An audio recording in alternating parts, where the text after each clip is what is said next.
ইরানের পারমাণবিক কর্মসূচি এবং উচ্চমাত্রায় সমৃদ্ধ ইউরেনিয়ামের মজুদ নিয়ে দেশটির সঙ্গে যুক্তরাষ্ট্রের দীর্ঘদিনের অচলাবস্থা এখনো কাটেনি।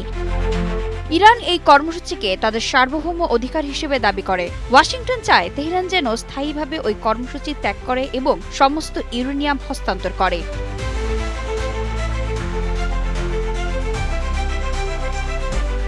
ইরানের ইউরেনিয়াম মজুদের বর্তমান অবস্থা আসলে কি? আন্তর্জাতিক পরমাণু শক্তি সংস্থার ২০২৫ সালের মে মাসের মূল্যায়ন অনুযায়ী ইরানের কাছে ৬০% পর্যন্ত সমৃদ্ধ ৪০০ কেজির বেশি ইউরেনিয়াম এবং ২০% পর্যন্ত সমৃদ্ধ প্রায় ৩০০ কেজি ইউরেনিয়াম রয়েছে। এছাড়া ৫% মাত্রায় সমৃদ্ধ ৫.৫ টন এবং ২% মাত্রায় সমৃদ্ধ ২.২ টন ইউরেনিয়াম রয়েছে বলে ধারণা করা হয়।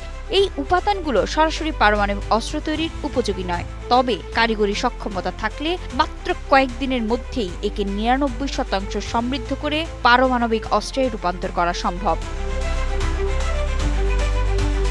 ইরান সবসময় দাবি করে আসছে তাদের পারমাণবিক কর্মসূচি সম্পূর্ণ বেসামরিক উদ্দেশ্যে পরিচালিত।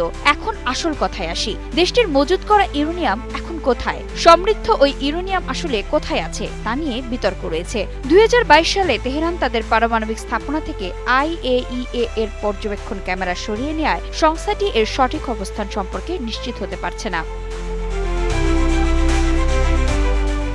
২০২৫ সালের জুন মাসে যুক্তরাষ্ট্র ইরানের ফোর্ডো, নাতানজ এবং ইস্পাহানের ভূগর্ভস্থ স্থাপনাগুলোতে বাংকার বাস্টার বোমা এবং টমাহক ক্ষেপণাস্ত্র দিয়ে হামলা চালায়।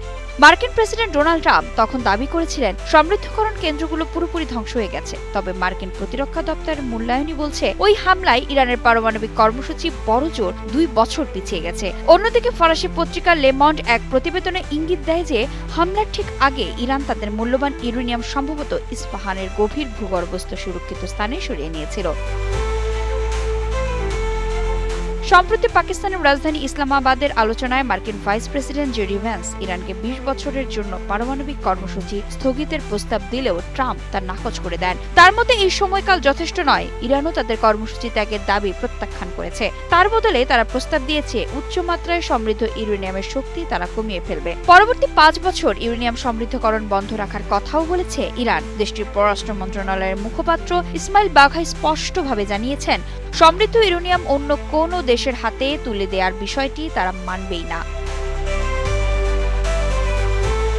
এই সংকট নিরসনে রাশিয়া একটি সমঝোতার প্রস্তাব দিয়েছে। ক্রেমলিনের মুখপাত্র দিমিত্রি পেসকভ জানিয়েছেন, ইরান তাদের সমৃদ্ধ ইউরেনিয়াম রাশিয়ার কাছে জমা রাখতে পারে। এই প্রস্তাবটি অতীতে ইরানের কাছে গ্রহণযোগ্য মনে হলেও যুক্তরাষ্ট্র তা পুরোপুরি প্রত্যাখ্যান করেছে। ২০১৫ সালের পরমাণু চুক্তির অধীনে ইরান তাদের ১১ টন অল্প সমৃদ্ধ ইউরেনিয়াম রাশিয়ায় পাঠিয়েছিল। তবে ট্রাম্পের প্রথম মেয়াদে যুক্তরাষ্ট্র সেই চুক্তি থেকে বেরিয়ে আসায় সেই পুরো প্রক্রিয়াটি ভেস্তে যায়। বর্তমানে রাশিয়া আবারও সেই একই সহায়তার প্রস্তাব দিলেও বর্তমান ভূরাজনৈতিক পরিস্থিতিতে এর বাস্তবায়ন অনিশ্চিত রয়ে গেছে।